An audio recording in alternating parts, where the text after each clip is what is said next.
Brad. Hey, Ellen. What are you doing? Don't mind me, just came to see the show. Elle est la star d'Hollywood depuis Friends. Mais derrière les rires et les tapis rouges se cache une souffrance que peu de gens connaissent. À 56 ans, Jennifer Aniston s'exprime enfin. Et ce qu'elle vient de révéler à propos de Brad Pitt est quelque chose que les fans soupçonnaient secrètement depuis des années. Alors, que s'est-il réellement passé entre Jen et Brad? Et pourquoi choisit-elle de tout raconter maintenant? Rejoignez-nous pour découvrir la vérité émouvante que Jennifer Aniston a cachée pendant 2 décennies. Un passé trouble.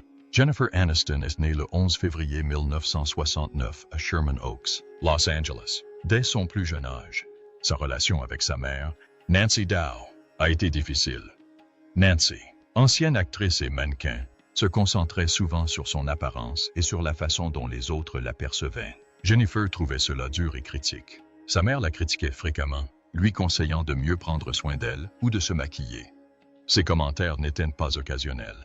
Ils étaient constants et profondément blessants. Pour une jeune fille qui cherchait à comprendre sa propre valeur, ils étaient préjudiciables. Jennifer a confié lors d'entretiens que sa mère était très critique et peu encourageante sur le plan émotionnel. Nancy semblait croire qu'être dur préparerait sa fille à la vie, mais au lieu de cela a créé des blessures émotionnelles. Jennifer expliquerait plus tard que sa mère n'avait pas voulu être cruelle, mais qu'elle n'avait simplement pas réalisé les dommages causés par ses paroles. Malgré tout, cela a entraîné des années d'insécurité et de confusion quant à sa valeur. Le point de rupture est survenu au milieu des années 1990, lorsque Nancy a évoqué la vie privée de Jennifer dans une émission de télévision à sensation. Peu après, elle a publié un livre intitulé « De mère et fille à amis ». Ses mémoires. Jennifer s'est sentie trahie. Pour elle, c'était une atteinte à la confiance et à la vie privée. En réaction, elle a coupé les ponts avec sa mère et ne lui a plus adressé la parole pendant 15 ans.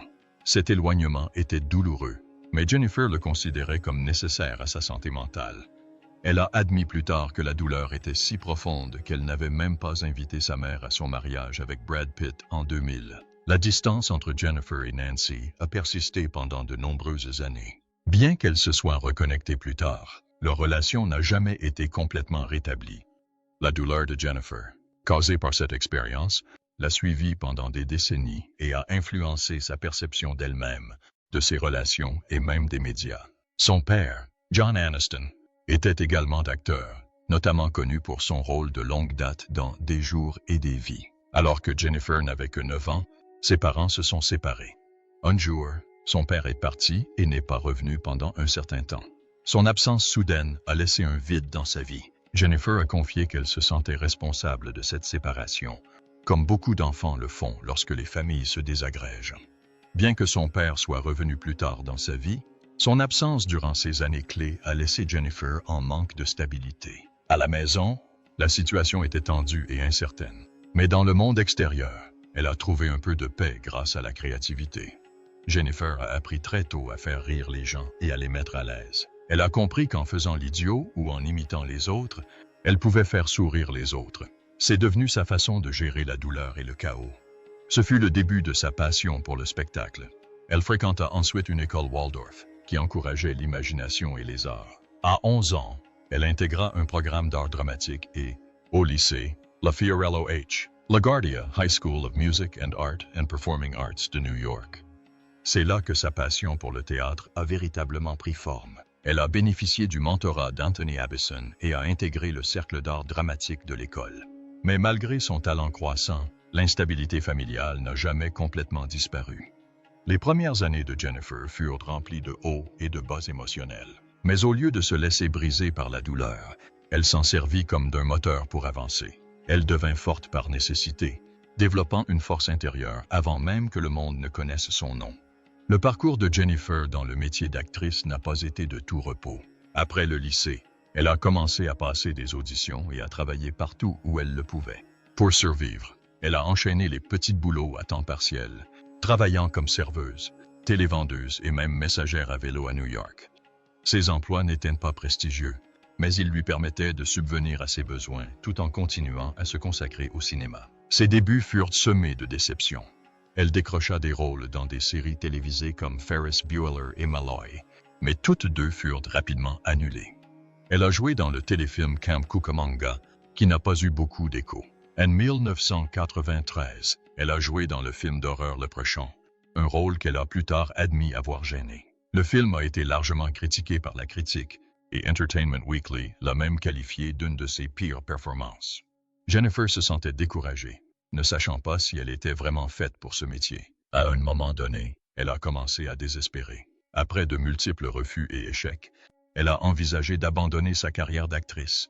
Elle commença à croire qu'après tout, elle n'était peut-être pas faite pour Hollywood. Amis et célébrités, tout a basculé un jour, dans une station-service de Los Angeles. Jennifer a fondu en larmes après un nouveau refus. Par hasard, elle a croisé Warren Littlefield, alors directeur de NBC Entertainment. Elle l'avait déjà rencontré et, à ce moment-là, elle lui a confié ses difficultés. Warren a vu quelque chose de spécial en elle et lui a conseillé de ne pas abandonner. Il était convaincu qu'elle avait du talent, même si l'industrie ne l'avait pas encore reconnue. Ces encouragements ont redonné à Jennifer un sens à sa vie. Peu de temps après cette rencontre, elle a été invitée à auditionner pour une nouvelle sitcom de NBC intitulée Friends. Initialement, Jennifer avait auditionné pour le rôle de Monica Geller, mais les producteurs ont estimé qu'elle convenait mieux au personnage de Rachel Green. C'est Courtney Cox, qui avait auditionné pour Rachel, qui a été choisie pour incarner Monica. Heureusement, il n'y a pas eu de conflit entre les deux actrices. Elles sont devenues très amies, à l'écran comme en dehors. Jennifer a failli ne pas accepter le rôle. On venait de lui proposer un rôle dans Saturday Night Live, ce qui était un événement majeur. Mais quelque chose en elle lui disait de choisir Friends. Elle a fait confiance à son instinct et ce choix a changé sa vie. La série a été créée en 1994 et, en quelques semaines, Jennifer Aniston est devenue une étoile montante. Mais la célébrité qui a suivi est venue après des années de lutte silencieuse, de doutes et de chagrin personnel. Lors de sa première diffusion en 1994, personne ne s'attendait à ce que Friends devienne l'une des séries télévisées les plus appréciées de l'histoire. Le rôle de Rachel Green, interprété par Jennifer Aniston, est rapidement devenu un favori des fans. Rachel était au départ une jeune femme gâtée qui n'avait jamais travaillé de sa vie. Au fil des ans, elle est devenue un personnage fort et indépendant, doté d'une carrière, d'objectifs et d'une réelle profondeur émotionnelle. Les téléspectateurs se sont profondément attachés à Rachel, ce qui a fait de Jennifer une star. La série a connu un succès phénoménal presque du jour au lendemain. Jennifer, comme le reste de la distribution, est devenue mondialement célèbre. Des gens du monde entier regardaient Friends chaque semaine. Jennifer a rapidement fait la une des magazines, des talk-shows et des tapis rouges. Elle a remporté un Primetime Emmy Award en 2002 pour la meilleure actrice dans une série comique, ainsi qu'un Golden Globe de la meilleure actrice. Ces récompenses ont prouvé qu'elle n'était pas seulement une figure populaire, elle était aussi une actrice talentueuse. Sur le plateau, les acteurs ont noué de véritables amitiés. Jennifer s'est particulièrement rapprochée de Courtney Cox, qui jouait Monica. Les deux femmes ont noué un lien profond qui a perduré bien après la fin de la série. Elles se sont soutenues mutuellement lors de leur changement de carrière, de leurs relations et de leurs difficultés personnelles.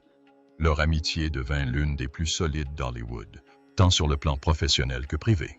Dès les dernières saisons de Friends, Jennifer et ses partenaires gagnaient $1 million par épisode.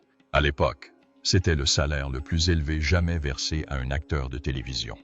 Mais le succès de Jennifer ne s'est pas arrêté là. Grâce à la syndication et aux contrats de distribution, elle a continué à gagner de l'argent grâce à Friends bien après la fin de la série. Aujourd'hui encore, la série est regardée par des millions de personnes dans le monde entier sur les plateformes de streaming, ce qui la maintient sous le feu des projecteurs.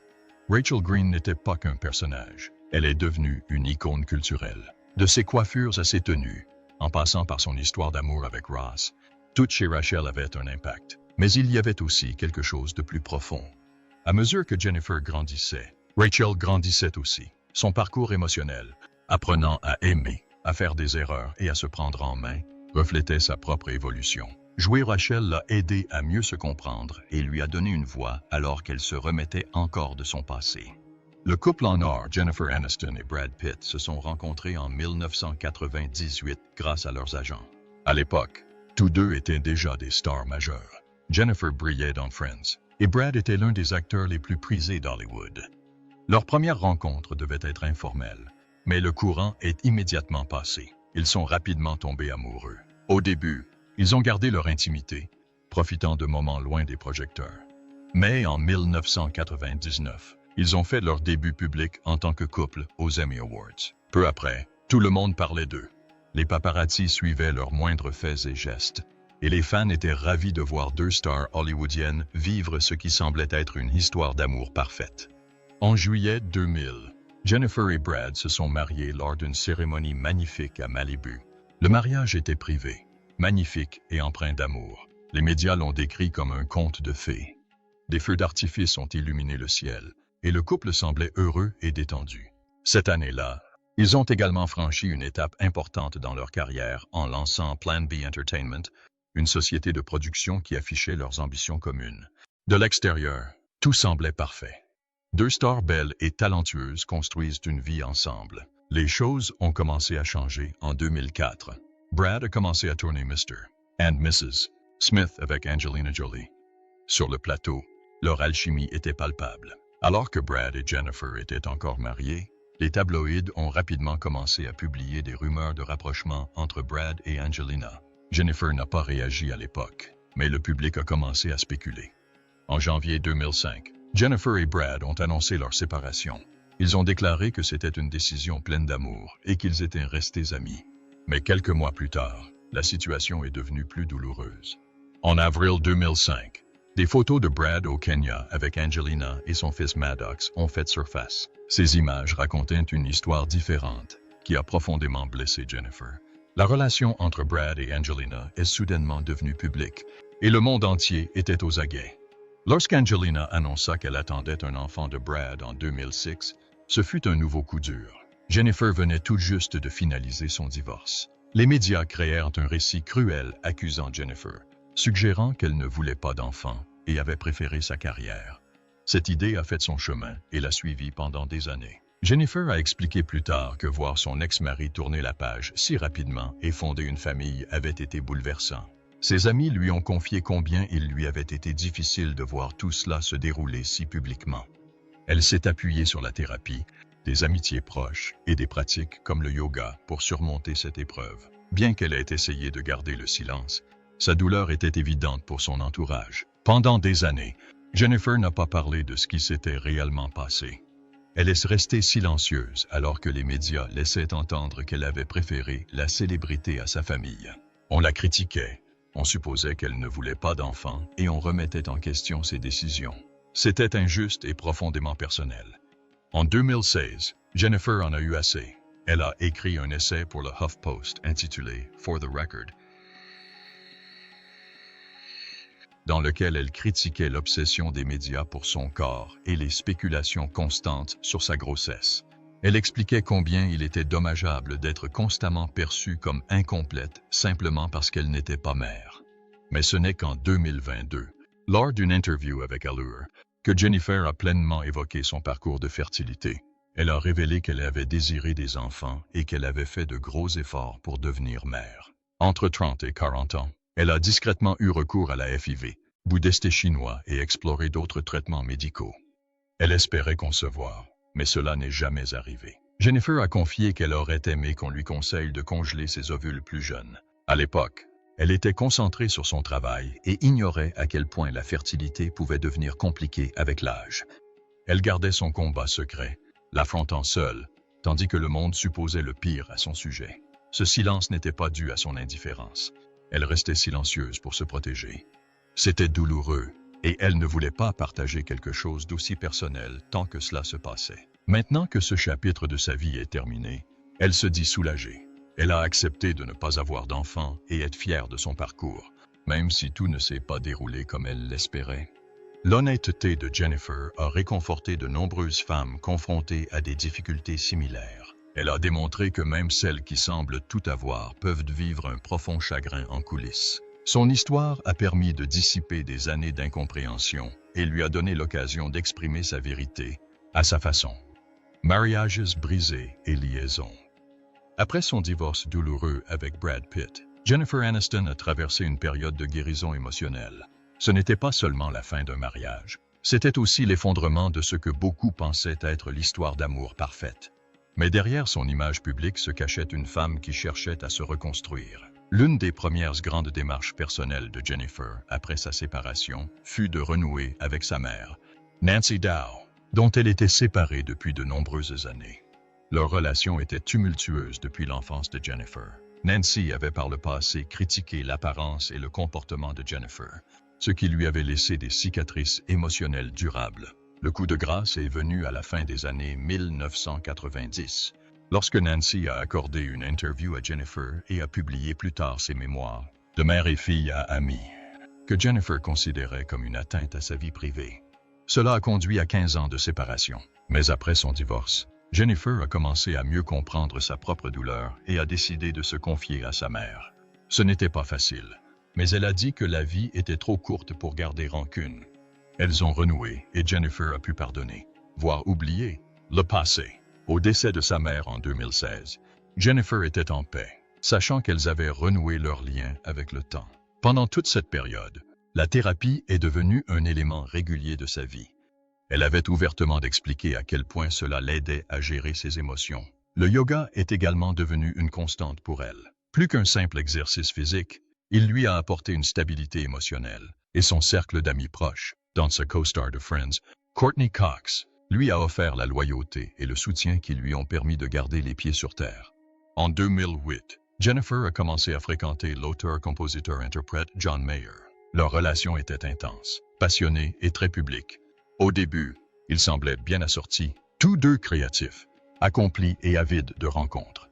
Mais leur relation a rapidement tourné au vinaigre. Ils ont rompu, se sont remis ensemble, puis ont rompu à nouveau en peu de temps. Mayer, connu pour son franc-parler en interview, n'a pas arrangé les choses en révélant à la presse des détails privés de leur rupture. Jennifer était blessée par la désinvolture avec laquelle il semblait traiter ce qui avait été pour elle une relation authentique et émotionnelle. Elle ne le critiquait pas publiquement, mais il était clair que son comportement ajoutait une couche de souffrance supplémentaire à son histoire amoureuse. C'était un autre exemple douloureux d'un schéma récurrent. Tomber amoureuse, d'hommes célèbres pour finir par avoir le cœur brisé quand ça ne marche pas. Pourtant, Jennifer gardait espoir. Elle n'abandonnait pas l'amour. Elle essayait simplement d'apprendre de chaque expérience. Au fil du temps, elle est devenue encore plus honnête quant au type de relation qu'elle souhaitait et à celle qu'elle savait devoir abandonner. En 2011, Jennifer a rencontré l'acteur et scénariste Justin Theroux sur le tournage de Wanderlust. Ils se sont très vite entendus. Justin était drôle, intelligent et créatif. Il comprenait parfaitement les pressions de la célébrité, mais possédait aussi une personnalité plus discrète qui contrebalançait celle de Jennifer. Leur relation s'est développée lentement et discrètement. En 2012, ils se sont fiancés et, 3 ans plus tard, ils se sont mariés lors d'une cérémonie secrète dans leur maison de Bel-Air. Pendant un temps, Jennifer a semblé avoir trouvé un amour durable. On les voyait souvent promener leurs chiens, passer des vacances ensemble et se soutenir mutuellement dans leur carrière. Ils étaient amis proches et partenaires amoureux. Mais en 2017, ils ont discrètement annoncé leur séparation, sans scandale ni paroles acerbes.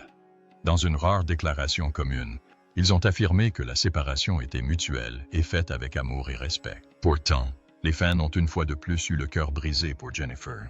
Dans des interviews ultérieures, Jennifer a expliqué pourquoi les choses n'avaient pas fonctionné. Elle a expliqué qu'elle s'était souvent perdue dans ses relations, faisant passer les besoins de son partenaire avant les siens.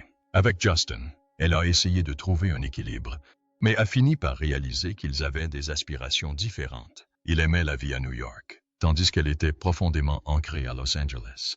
Leur mode de vie et leurs objectifs à long terme ne correspondaient plus, mais il n'y avait aucune colère.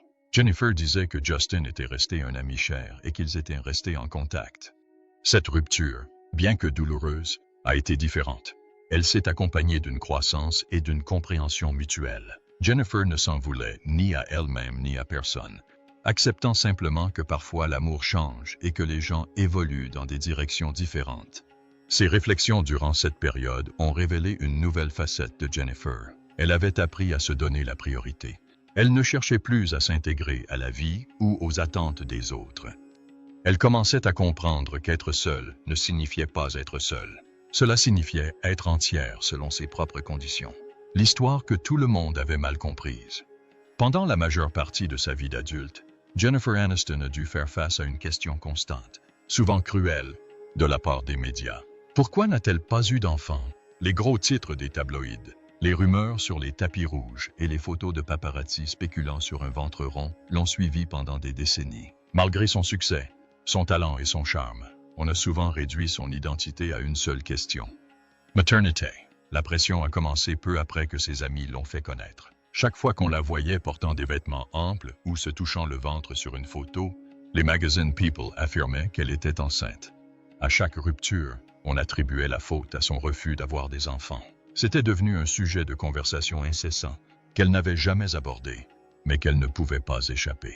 Jennifer était constamment cataloguée comme trop centrée sur sa carrière, égoïste et insatisfaite. Ces suppositions étaient non seulement fausses, mais aussi profondément blessantes. Elles ont créé une image publique qui ne correspondait pas à la réalité de sa vie ni à ses choix. En 2016, Jennifer a finalement réagi avec force. Elle a écrit un essai pour le Huffington Post intitulé « For the Record ». Elle y expliquait à quel point il était épuisant et dommageable d'être suivi par des rumeurs de grossesse pendant des décennies. Elle a expliqué que la valeur d'une femme n'est pas liée à la maternité ou à son statut marital. Elle a affirmé avec fermeté: « Nous sommes complètes avec ou sans conjoint, avec ou sans enfant ». L'essai est devenu viral et a suscité d'importantes discussions sur la manière dont la société traite les femmes, en particulier celles qui sont sous les feux de la rampe. Pendant des années, Jennifer est restée discrète sur les détails personnels de son parcours pour devenir mère. Mais en 2022, elle s'est confiée comme jamais auparavant. Dans une interview accordée au magazine Allure, elle a révélé la vérité. Elle avait effectivement essayé d'avoir des enfants. Elle avait eu recours à plusieurs FIV. Elle avait pris des thés chinois, essayé des traitements naturels et fait tout ce qu'elle pouvait. Mais rien n'y faisait. C'était un chemin semé d'embûches pour moi. Le chemin vers la maternité, dit-elle. Toutes ces années de spéculation, c'était vraiment dur. Jennifer a aussi partagé un de ses regrets. Elle a confié qu'elle aurait aimé qu'on lui conseille de congeler ses ovules quand elle était plus jeune. À l'époque, la congélation des ovules n'était pas un sujet dont les femmes parlaient couramment ni encouragées à le faire. Elle ne se doutait pas à quel point le temps passerait vite et à quel point cela deviendrait difficile par la suite. Ses paroles étaient honnêtes, émouvantes et courageuses. Elle ne s'exprimait pas pour susciter la sympathie, mais pour rétablir les faits.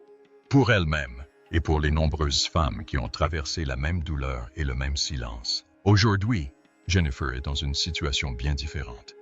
Même si elle admet que son parcours n'a pas abouti aux résultats escomptés, elle affirme avoir trouvé la paix. Elle ne se sent plus brisée ni définie par ce qu'elle n'a pas. Elle se concentre désormais sur ce qu'elle a. Sa santé, sa carrière, ses amis et une vie qu'elle a construite à sa façon. Jennifer affirme que s'exprimer l'a aidée à se sentir libre. Après des années de silence et de laisser le monde imaginer le pire, elle a enfin eu le sentiment de maîtriser son histoire. Elle n'avait pas honte d'avoir essayé sans succès. Elle était fière d'avoir survécu. Jennifer continue de soutenir d'autres femmes qui se sentent accablées par les mêmes attentes dépassées.